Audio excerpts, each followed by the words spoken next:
At 5:40 in the evening on July 1st, 1944, Field Marshal Gerd von Rundstedt picked up the telephone in his headquarters at Saint-Gaoni, a grand chateau just west of Paris that had once belonged to French royalty. The evening sunlight filtered through tall windows, casting a warm glow over maps marked in red and blue, showing the dispositions of forces across Normandy. On the other end of the line was Field Marshal Wilhelm Kittel, chief of the German Armed Forces High Command. He was calling from the Wolf's Lair, Hitler's fortified headquarters hidden deep in the forests of East Prussia, over 1,000 miles away. Kittel wanted to know the situation in Normandy. His voice carried the anxious tension of a man who would have to relay a report to a leader increasingly detached from military reality. 25 days had passed since the Allied landings on June 6. The Americans had just captured Cherbourg, the deep water port that would soon allow them to pour supplies into France at an industrial pace.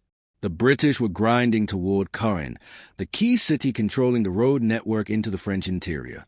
German casualties were staggering: killed, wounded, missing, captured. Entire divisions had simply ceased to exist. Replacements were not coming. The Luftwaffe could not contest the skies. The front was collapsing, inch by inch, day by day. Kittel asked the question Hitler had been demanding an answer to for weeks: what should be done? Von Rundstedt paused. The line crackled with static. He was 68, the senior field marshal in the German army, a professional soldier who had served the German state for over 50 years under 3 different governments. He had commanded the conquest of Poland in 35 days, led army groups south through Ukraine in 1941, covering 400 miles in 3 months, and overseen the defense of Western Europe since 1942. He had studied war his entire adult life and knew exactly what needed to be done. "End the war, you idiots," he said. "What else can you do?" The line went silent. Kittel said nothing. There was nothing to say. Von Rundstedt had spoken the truth everyone in the German High Command knew, but no one dared articulate. The war was lost. Continuing to fight would only determine how completely Germany would be destroyed before the inevitable surrender. Within days, von Rundstedt was relieved of command. Hitler replaced him with Field Marshal Gerd von Rundstedt, a capable officer who would prove no more able to reverse the situation than von Rundstedt had been. The war would continue for another 10 months. Millions more would die. German cities would be reduced to rubble. The Red Army would fight its way to Berlin, exacting terrible revenge for the horrors Germany had inflicted on the Soviet Union. And the man who had seen the truth, spoken it plainly, and been removed for his honesty, would watch from retirement as everything he predicted came to pass exactly as he had foreseen. What happened in those 25 days between D-Day and that phone call reveals something profound about how military organizations fail when honesty becomes punishable. It shows what happens when those at the top refuse to listen to the men who can actually see the battlefield. And it demonstrates a truth that applies far beyond warfare. The people closest to a problem often understand it best, but those farthest from it often have the most power to ignore them, and the most incentive to do so. To understand why von Rundstedt said what he said, and why it cost him his command, one must understand what he had been observing since the spring of 1944, and what kind of man he was. Gerd von Rundstedt was born on December 12, 1875, in Asches, Lebanon, a small town in Prussian Saxony. His family had produced officers for generations. Military service was not a career choice of the von Rundstedts. It was a family tradition, an obligation of class, an identity. His father had served as a lieutenant in the Hessian army and later rose to general. His grandfather had fought against Napoleon. The expectation that young Gerd would become an officer was as natural as the expectation that he would learn to read. He entered the German army as a cadet in March 1892 at age 16. By 1914, when the Great War began, he was a captain serving on the staff of an army corps. He spent the war in staff positions, learning the art of moving large formations, coordinating artillery and infantry, and managing the logistics that determined whether armies advanced or starved. He never achieved fame as a frontline commander, but developed a reputation for methodical competence, clear thinking, and calm under pressure. After Germany's defeat in 1918, von Rundstedt remained in the small professional army allowed by the Versailles Treaty, rising steadily through the ranks. By 1932, he commanded a cavalry division, and by 1936, he was among the most senior generals in the German military. When Hitler came to power in 1933, von Rundstedt was already an established figure, representing the old Prussian military aristocracy that predated the Nazi movement by centuries. He was not a Nazi. He never joined the party, never expressed enthusiasm for National Socialist ideology, and viewed Hitler with professional distance and aristocratic contempt, calling him the Bohemian corporal among fellow officers. Von Rundstedt considered himself a soldier of Germany, not of any political movement. His loyalty was to the state, to the army, to the traditions of Prussian military service. Politicians came and went. The army endured. Yet von Rundstedt was also a man of his time and class, willing to serve whoever controlled Germany, regardless of methods or goals. When Hitler launched the war, von Rundstedt fought it. He did not question its justice, nor resign in protest over Poland. He simply did his job, and he excelled at it. The campaign in Poland in September 1939 was a masterpiece of combined arms warfare. Commanding Army Group South, he drove from Silesia toward Warsaw with speed and precision, covering 200 miles in 2 weeks, encircling Polish armies and preventing coherent defense. The campaign ended in 35 days. Poland ceased to exist as an independent nation. In May 1940, von Rundstedt led Army Group A in the invasion of France. His forces made the crucial thrust through the Ardennes, the forested highlands of Belgium and Luxembourg, dismissed by French planners as impossible for tanks.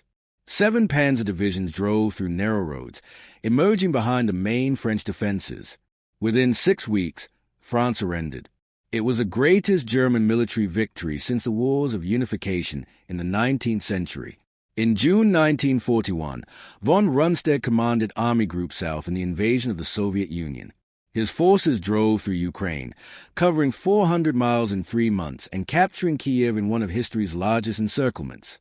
Over 500,000 Soviet soldiers were killed or captured in the Kiev pocket alone. Von Rundstedt's reputation as one of Germany's finest commanders was secure. But he also saw what Berlin ideologues refused to see.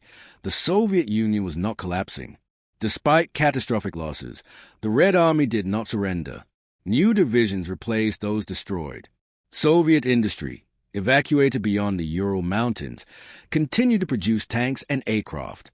The winter of 1941 brought the German advance to a halt outside Moscow. The quick victory Hitler had promised was not coming.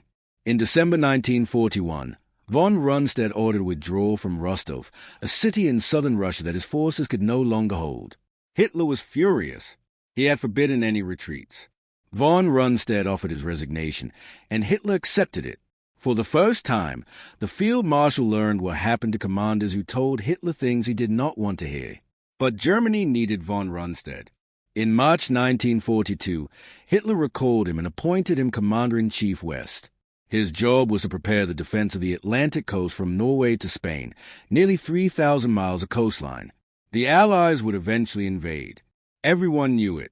The question was where, when, and whether Germany could defeat the invasion when it came. Von Rundstedt commanded dozens of divisions on paper. In reality, many were understrength, undertrained, or filled with soldiers who had no business being on front line. Some divisions consisted primarily of older men, conscripted in their 40s after younger men had been killed or captured in the East. Other divisions contained Osttruppen, soldiers from the conquered territories of the Soviet Union who had volunteered or been coerced into German service. Their reliability was questionable. Their equipment was often obsolete. The Luftwaffe had lost air superiority over Western Europe. Allied bombers struck German industry by day and night, and the fighter forces trying to stop them were being ground down in a battle of attrition they could not win. The Kriegsmarine had lost the Battle of the Atlantic. U-boats still sailed, but they were being sunk faster than they could be built, and the convoy routes bringing American men and material to Britain flowed freely. Von Rundstedt were being asked to hold a continent with an army already bleeding to death in the east against enemies who controlled the sea and sky, with no prospect of reinforcement and no margin for error. He understood the mathematics of the situation. He understood that Germany's strategic position deteriorated every month. But he was a soldier, and soldiers do their duty. He would prepare the best defense he could and hope circumstances might change. The fundamental problem was resources. Germany did not have enough men, tanks, aircraft, or fuel to defend everywhere at once. The Atlantic coast stretched for thousands of miles. The Allies could land almost anywhere. Decisions had to be made. Priorities had to be set. Forces had to be concentrated at the most likely invasion sites while accepting risk elsewhere. And this is where the conflict began. Von Rundstedt wanted to hold his panzer divisions in reserve, positioned well back from the coast, perhaps 100 miles inland. His reasoning was classical military doctrine. You cannot be strong everywhere. You wait until the enemy commits, then mass your strength at the decisive point and counterattack. The panzer reserves would be the hammer to smash the Allied beachhead once its location was confirmed. Spreading armor along the entire coast would make it too weak everywhere to be decisive anywhere. But Field Marshal Erwin Rommel, appointed to command Army Group B under von Rundstedt in November 1943, disagreed completely. Rommel had fought the British and Americans in North Africa. He knew what Allied air power could do. He had watched supply convoys burn on desert roads to Tobruk. He had seen tanks destroyed by fighter bombers before they reached the battlefield. He had experienced the devastating effects of naval gunfire on coastal positions. Rommel believed that once the Allies established themselves ashore, German armor would never reach the coast. Allied fighter bombers would destroy the panzers on the roads. Allied naval guns would shatter any counterattack approaching the beaches. The only chance, Rommel argued, was to defeat the invasion in the first hours on the beaches before the Allies consolidated. Every tank, every gun, every soldier had to be as close to the water as possible. The invasion had to be stopped at the waterline, or it would not be stopped at all. Rommel famously told his staff the first 24 hours would be decisive for both Allies and Germany. It would be the longest day. Both men had valid points. Von Rundstedt's classical approach had worked throughout military history. Rommel's assessment of Allied air and naval power was accurate. A compromise might have worked better than either approach alone, but Hitler characteristically chose the worst possible option. He compromised by keeping direct control of key panzer divisions himself. The Panzer-led division and the 12th SS Panzer Division could not move without Hitler's personal authorization. This removed strategic flexibility from commanders on the ground. It meant that when the invasion came, the men who could see what was happening would have to ask permission from a man 1,000 miles away who could see nothing. It meant delays. It meant confusion. It meant the critical hours after the landing would be wasted waiting for authorization that might or might not come. June 6, 1944, D-Day. The Allies landed on 5 beaches across a 50-mile stretch of the Normandy coast. At Utah Beach, the American 4th Infantry Division came ashore with relatively light casualties. At Omaha Beach, the American 1st and 29th Infantry Divisions ran into the German 352nd Infantry Division and suffered terribly, with over 2,000 killed and wounded in the first hours. At Gold, Juno, and Sword Beaches, British and Canadian forces established themselves against determined but insufficient resistance. 156,000 men came ashore on the first day. 11,000 aircraft supported them, maintaining complete control of the skies. Nearly 7,000 ships delivered them, the largest naval armada ever assembled. Over 23,000 airborne troops, including 13,000 American paratroopers, had jumped or landed by glider behind German lines during the night, seizing key bridges and road junctions, creating chaos in the German rear. It was the largest amphibious invasion in human history. Von Rundstedt learned of the landings around 6:30 a.m., when report began filtering in from coastal defense units. Paratroopers had been landing for hours. Naval bombardment had begun before dawn. The scope of the attack was immediately clear. This was not a raid. This was the invasion. Von Rundstedt immediately requested the release of the Panzer reserves. The 12th SS Panzer Division and Panzer-led Division were positioned to counterattack if given permission to move. Every hour of delay allowed the Allies to strengthen their beachheads. Every hour mattered. The request went to Hitler's headquarters at the Berghof in Bavaria, where he had been staying since late spring. He had stayed up until 2 or 3 in the morning watching newsreels with Goebbels and Eva Braun. His personal physician had given him a sleeping pill to treat chronic insomnia. His staff, terrified of his rages, refused to wake him. The Fuhrer had left explicit orders not to be disturbed. Even Albert Speer, the armaments minister, who arrived at the Berghof around 10 a.m., found Hitler still asleep. The panzers sat motionless, their engines cold, their crews waiting for orders that did not come. Hours passed. The Allies consolidated their positions. More men and equipment came ashore. The beachheads linked up. The window for a decisive counterattack began to close when Hitler finally woke around noon. He still hesitated, convinced Normandy was a diversion and the real invasion would come at Pas de Calais, the narrowest point of the English Channel, only 21 miles from Britain. Allied deception operations, codenamed Fortitude, had convinced German intelligence that a massive army under General George Patton was waiting in southeast England to strike Calais. Hitler refused to release the Panzer reserves until he was certain. He kept them in place, waiting for an attack on Calais that would never come. The deception was so effective that Hitler continued to believe in the Phantom Army for weeks after D-Day. Holding back forces that could have been committed in Normandy proved disastrous. By the time the Panzers finally received authorization to move in the late afternoon, around 4 p.m., Allied aircraft were waiting. Columns of tanks and trucks moving on French roads in daylight were easy targets. Fighter bombers struck again and again, destroying vehicles, blocking roads, creating chaos. What should have been a rapid deployment became a grinding ordeal. The 21st Panzer Division, the only armored unit close enough to counterattack on D-Day, launched a disjointed attack that evening. One battle group actually reached the coast between the British beaches, but it was too weak to exploit the penetration. By nightfall, it had withdrawn after losing 70 of its 124 tanks. The moment to throw the Allies back into the sea had passed. It would never return. Von Rundstedt watched this unfold with growing despair. Every hour that passed allowed the Allies to land more men, more tanks, more artillery. Every hour allowed them to strengthen defensive positions and bring forward additional supplies. Every hour reduced Germany's chances of victory, and there was nothing he could do about it. The decisions were being made in Bavaria by a man who had never commanded troops in battle, who refused to visit the front, who relied on colored pins on a map to understand situations that could only be grasped firsthand. The first week after D-Day confirmed von Rundstedt's worst fears. The Allies were not going to be pushed back. They were establishing themselves, building up forces, preparing to break into the French interior. German counterattacks failed one after another. When the 12th SS Panzer Division finally arrived, its attacks caused heavy Allied casualties but failed to dislodge a beachhead. Panzer divisions, some of Germany's best-equipped armored formations, were fed into fighting piecemeal and began to suffer losses they could never replace. Reinforcements were delayed by Allied air attacks on French railways and bridges.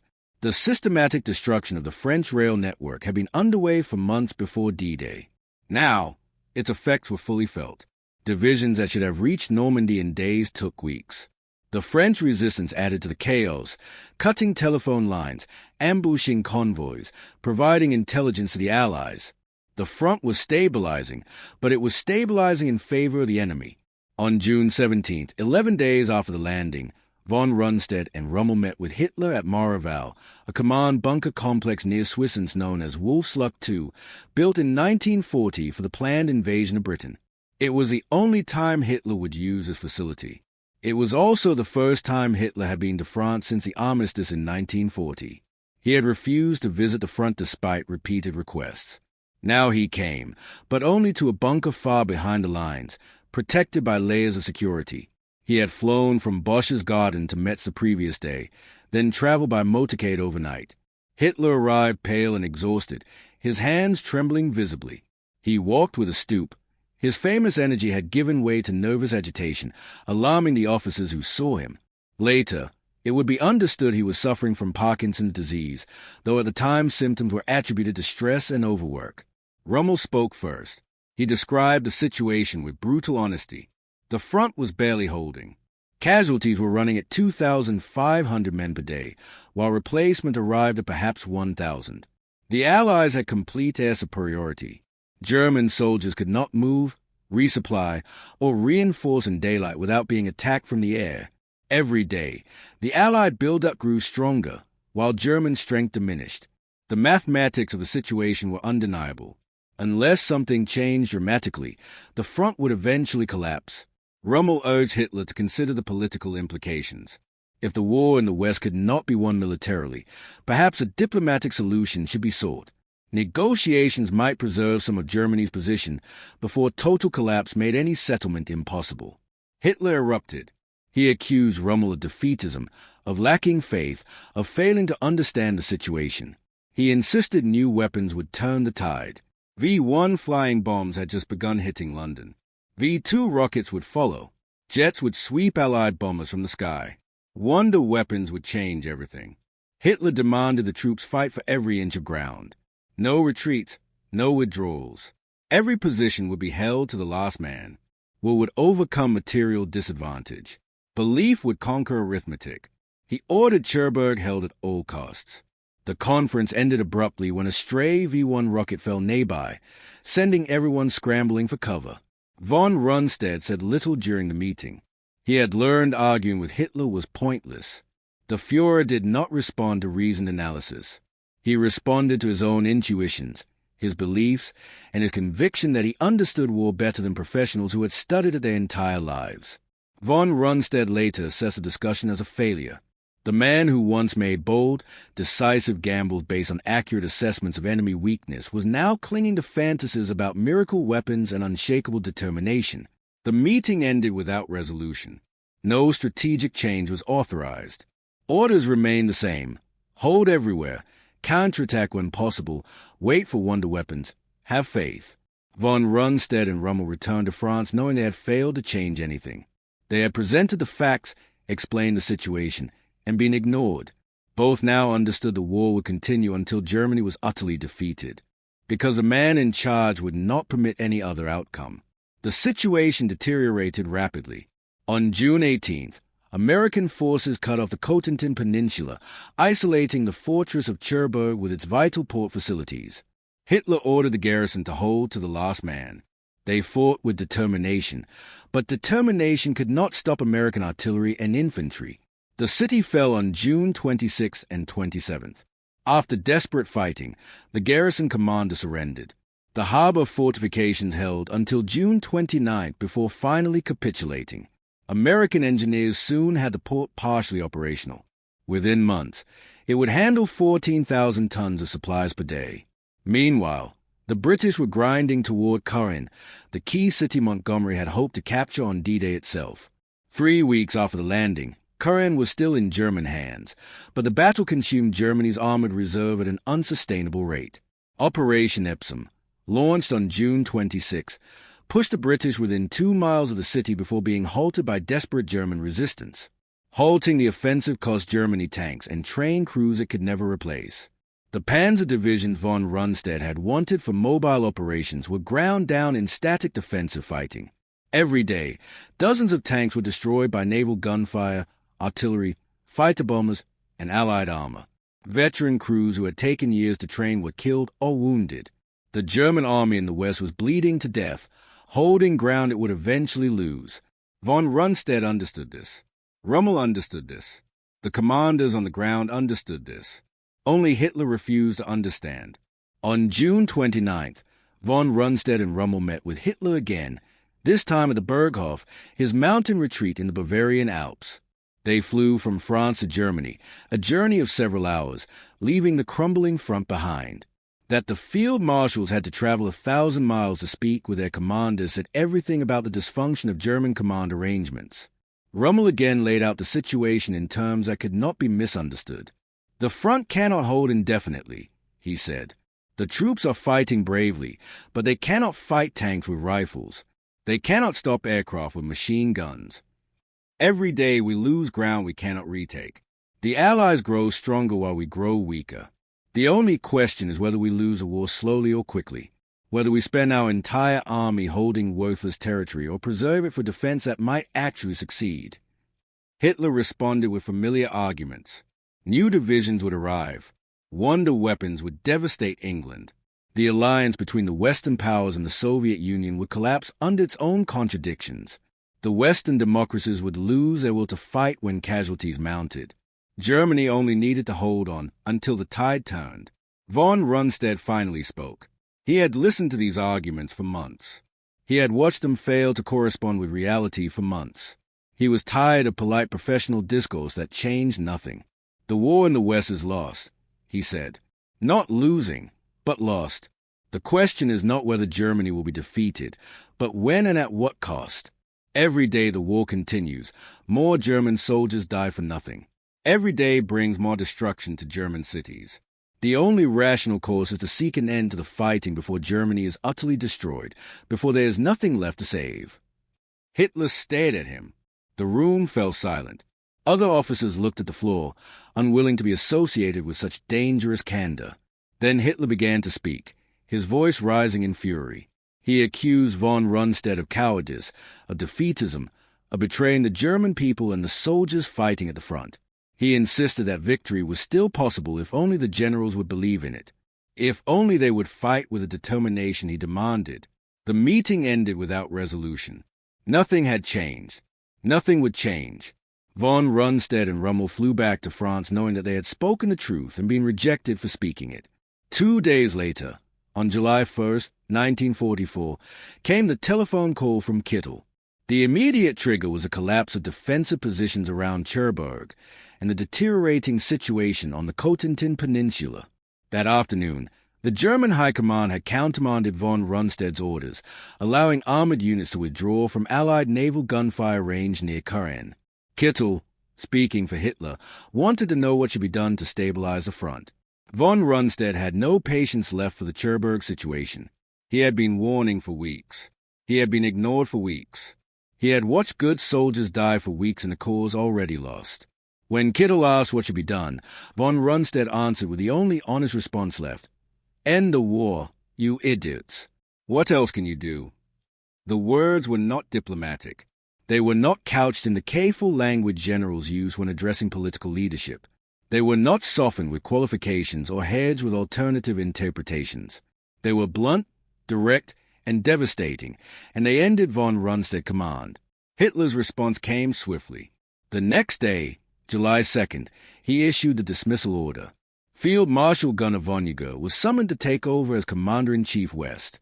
Von Rundstedt was told to go home and await further orders.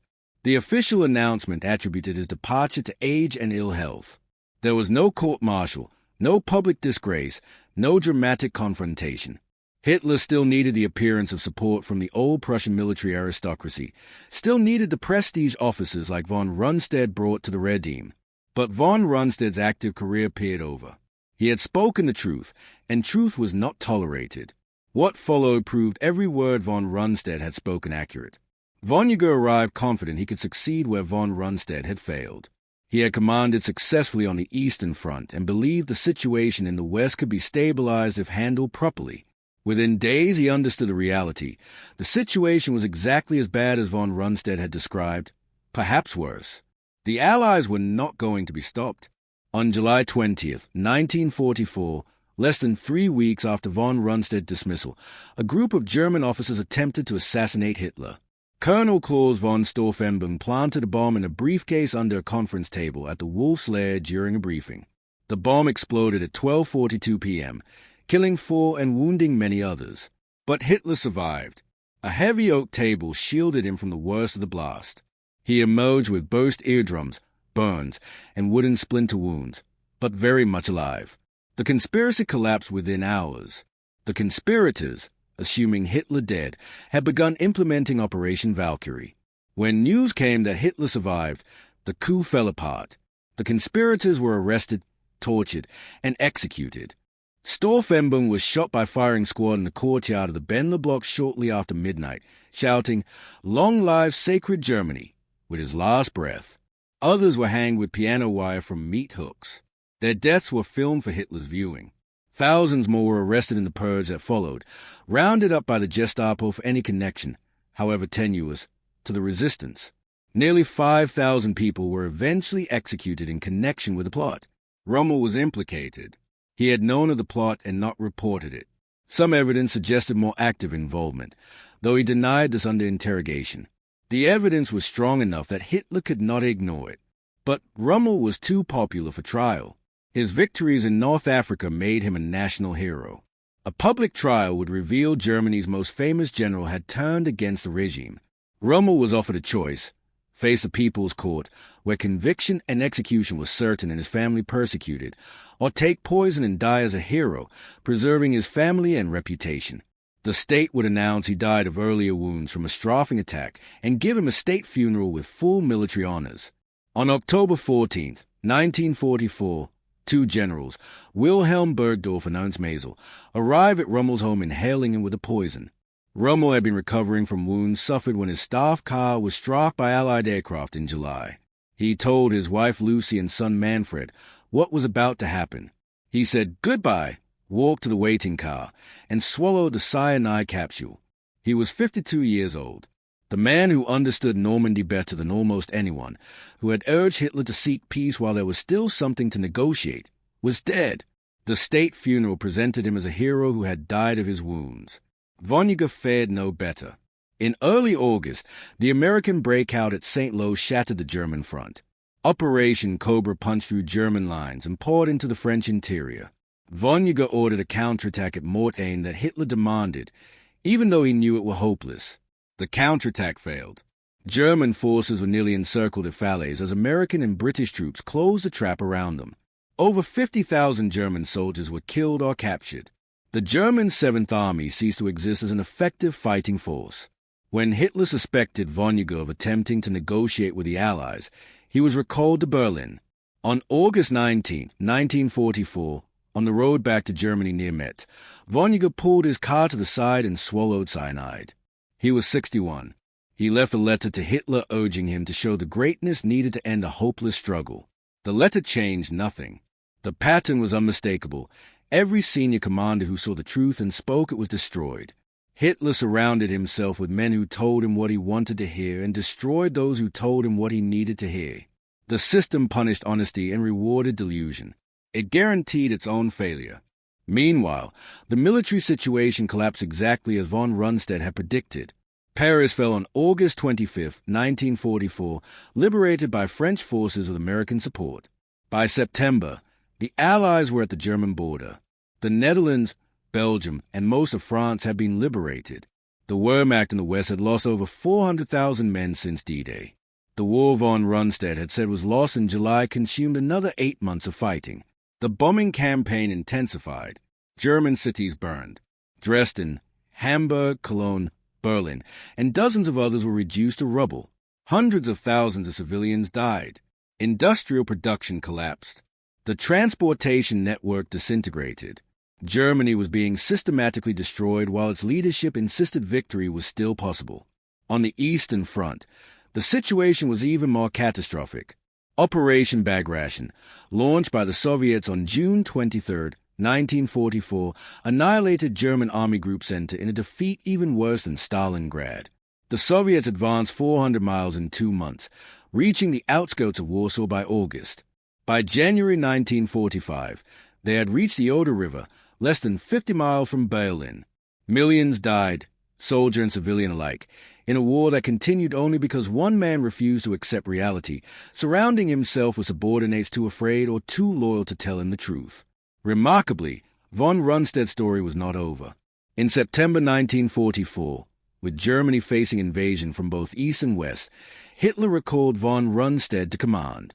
The old field marshal was brought back to the very position from which he had been dismissed, Commander-in-Chief West. Why? Because there was no one else. Competent generals were dead, imprisoned, disgraced, or exhausted. Hitler needed someone with prestige and experience to hold together a crumbling army, someone whose name still commanded respect among the officer corps. Von Rundstedt accepted. He was 69, tired, suffering from heart problems, and had no illusions about what he could accomplish. He told his staff that his job was to preside over a catastrophe, not to prevent one. The war was lost. Everyone except Hitler knew it. But Germany was still fighting. Soldiers were still dying, and someone had to give orders even if those orders could not change the outcome.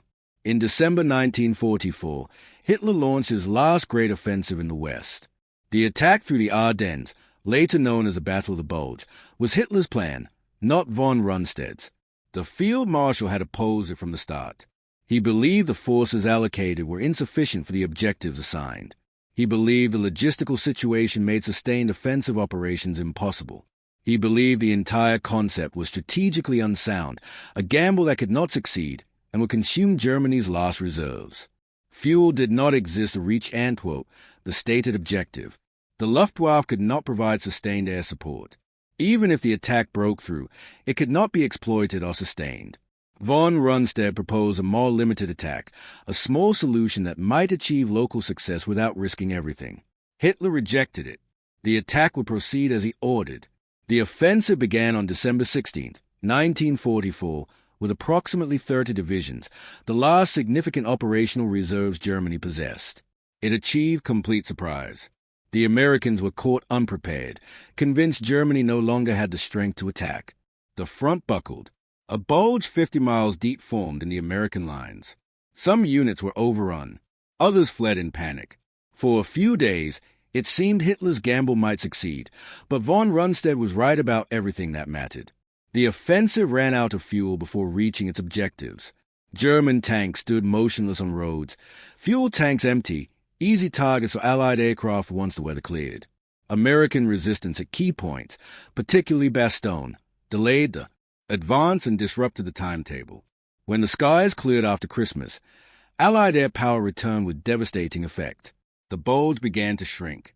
By late January 1945, the Germans were back where they had started, having lost approximately 100,000 casualties and 800 tanks that could never be replaced. The Ardennes offensive had accomplished nothing except accelerating Germany's defeat by consuming resources that might have prolonged resistance a few weeks. The Ardennes were the last gasp of German offensive capability. After its failure, there was nothing left but retreat, defense, and eventual surrender. Von Rundstedt knew this. Every officer with understanding of military reality knew this. But the war continued anyway because one man would not permit it to end. In March 1945, von Rundstedt was dismissed for the final time. American forces had captured the Ludendorff Bridge at Remagen on March 7th, crossing the Rhine intact. It was the first time an enemy army had crossed the Rhine since Napoleon. Hitler needed someone to blame for the failure to destroy the bridge. Von Rundstedt had nothing to do with the decision, nothing to do with demolition preparations, nothing with the failure. But he was a senior commander. He was relieved and replaced by Field Marshal Albert Kesselring. Von Rundstedt went home to his family. He was 69, exhausted, and seriously ill. He had served Germany over half a century, commanded armies in 3 wars, won great victories, and overseen terrible defeats. In the end, he had been proved right about everything that mattered and punished for being right. Germany surrendered unconditionally on May 8, 1945. Hitler was dead, having shot himself in his Berlin bunker on April 30th as Soviet forces closed in. The Thousand-Year Reich had lasted 12 years and 4 months. The war in Europe had killed approximately 40 million people, including 6 million Jews in the Holocaust. Germany lay in ruins, divided among the victorious powers, its cities destroyed, its population homeless, its future uncertain. Von Rundstedt was captured by American forces of the 36th Infantry Division on May 1, 1945, at a hospital in Bad Tolz, where he was treated for a serious leg ailment and heart problems. He was held as a prisoner of war and treated with the courtesy due his rank and age. The Americans were uncertain what to do with him. He was clearly a senior commander who had served Hitler throughout the war, but he was also a traditional military officer who had disagreed with many Nazi policies and had been dismissed twice for speaking honestly. In January 1949, von Rundstedt was charged with war crimes by the British. The primary accusations related to the treatment of prisoners of war and the execution of captured Allied commandos under Hitler's infamous Commando Order, which directed that all commandos be shot immediately upon capture. Von Rundstedt had transmitted this order to units under his command. Allied commandos had been executed as a result. The trial never happened. Von Rundstedt's health deteriorated so severely that he could not appear in court. The British concluded that prosecuting a dying old man served no purpose. The charges were dropped. Von Rundstedt was released in May 1949. He spent his final years in retirement near Celle, a small town in Lower Saxony in the British occupation zone. He lived quietly with his wife, avoiding public attention, giving occasional interviews to military historians who sought his perspective. He generally refused to discuss the Nazi period or his role in it. When asked about Hitler, he was dismissive but not apologetic. When asked about the war, he was analytical but rarely reflective. He never wrote memoirs, never published justifications for his actions, and never sought to explain himself to the public or posterity. Whether due to ill health, stoic reticence, or inclination, von Rundstedt lived his final years in quiet observation. unwillingness to confront uncomfortable truths about his own complicity, no one can say for certain. Gerd von Rundstedt died on February 24, 1953, at age 77. He was buried with military honors at Stucken Cemetery in Hanover. Over 2,000 mourners attended. His grave is marked by a simple stone bearing his name, rank, and dates. It says nothing about his service, his victories, his defeats, or his famous words to Kittel. Historians have debated ever since what von Rundstedt's story tells us about moral responsibility in war and in organizations more generally. Some argue von Rundstedt was just another general serving a criminal regime, that his aristocratic contempt for Hitler did not prevent him from serving faithfully, that his skill as a soldier enabled atrocities he never personally ordered but certainly facilitated. The war crimes he was charged with were real. The commando order he transmitted led to the deaths of captured Allied soldiers who should have been protected by the laws of war. The campaigns he commanded in Poland, France, and the Soviet Union killed millions. His professional excellence served a criminal regime. Others argue von Rundstedt represented the tragedy of the professional soldier trapped in a criminal system, that he was not a true believer, but a craftsman serving the state without questioning the purposes of his service. That his famous words to Kittel showed a man who understood the truth but could act only through speech. He was trapped. These interpreters suggest that by his own conception of duty, by traditions of obedience leaving no room for moral independence, by a lifetime of training that taught him to follow orders rather than question them, von Rundstedt was constrained. Perhaps both interpretations contain elements of truth. Perhaps von Rundstedt was simultaneously a skilled professional, a passive enabler of evil, a clear-eyed realist, and a moral failure. Human beings contain contradictions. History offers no simple categories to accommodate the full complexity of individual lives. What is clear is that von Rundstedt saw what was happening more accurately than almost anyone in the German High Command. 25 days after D-Day, he understood that the war was lost beyond any reasonable hope of recovery. He understood that continuing to fight would only increase the destruction. He understood that the only rational course was to seek peace while there was still something left to save. And he was right. Everything that happened afterward confirmed his judgment. The Battle of the Bulge was a futile waste of Germany's last reserves. The defense of the Rhine was a delaying action that bought nothing but time for more destruction. The final defense of Berlin was a bloodbath that served no military purpose. Every day the war continued after July 1st, 1944, was a day costing lives, German and Allied alike, without changing the ultimate outcome by 1 degree. Von Rundstedt saw this clearly. He said so directly. The deeper lesson of his story is how organizations fail when they punish truth-telling. Hitler's Germany was a system optimized for self-deception. Good news flowed upward. Bad news was filtered, softened, delayed, or blocked entirely. Officers who reported honestly on unfavorable situations were accused of defeatism and replaced by officers who reported what leadership wanted to hear. The result was a command structure progressively disconnected from reality, making decisions based on fantasies rather than facts. This pattern recurs throughout history and organizations. Corporations punish managers for honest assessments. Government promote officials who agree with established policy and marginalize those who question it. Militaries silence officers challenging accepted doctrine. In each case, the short-term comfort of conformity creates long-term catastrophe when reality imposes itself. Leaders make decisions based on information optimized for psychological comfort rather than accuracy. They come to believe their own propaganda because everyone around them confirms it. By the time reality can no longer be denied, it is too late. The damage is done. The opportunity for correction has passed. Von Rundstedt's words, "End the war, you idiots," were not merely an assessment of Germany's military situation in July 1944. They were an indictment of a system that made honest assessment impossible. They were a statement that those in charge had lost the ability to see what anyone with functioning eyes could see. They were a cry of frustration from a professional who had spent his life mastering a demanding craft only to watch it destroyed by amateurs believing what could substitute for reality and faith could overcome arithmetic. The fools did not end the war. They continued fighting for 10 more months. They presided over the destruction of their own country. They sent hundreds of thousands of young men to die in unwinnable battles for unattainable objectives. When it was finally over, with ruins still smoking and the dead still counted, Survivors asked how it had happened, how a nation of educated people had followed a madman to complete destruction. Part of the answer is that the people who knew the truth, who could see clearly, who spoke honestly, were systematically removed, dismissed, arrested, executed, or driven to suicide. The people who replaced them told comfortable lies until there was nothing left to lie about, until the enemy was in the streets and the riot chancellery was burning. Von Rundstedt saw the end coming 25 days after D-Day. He said so plainly.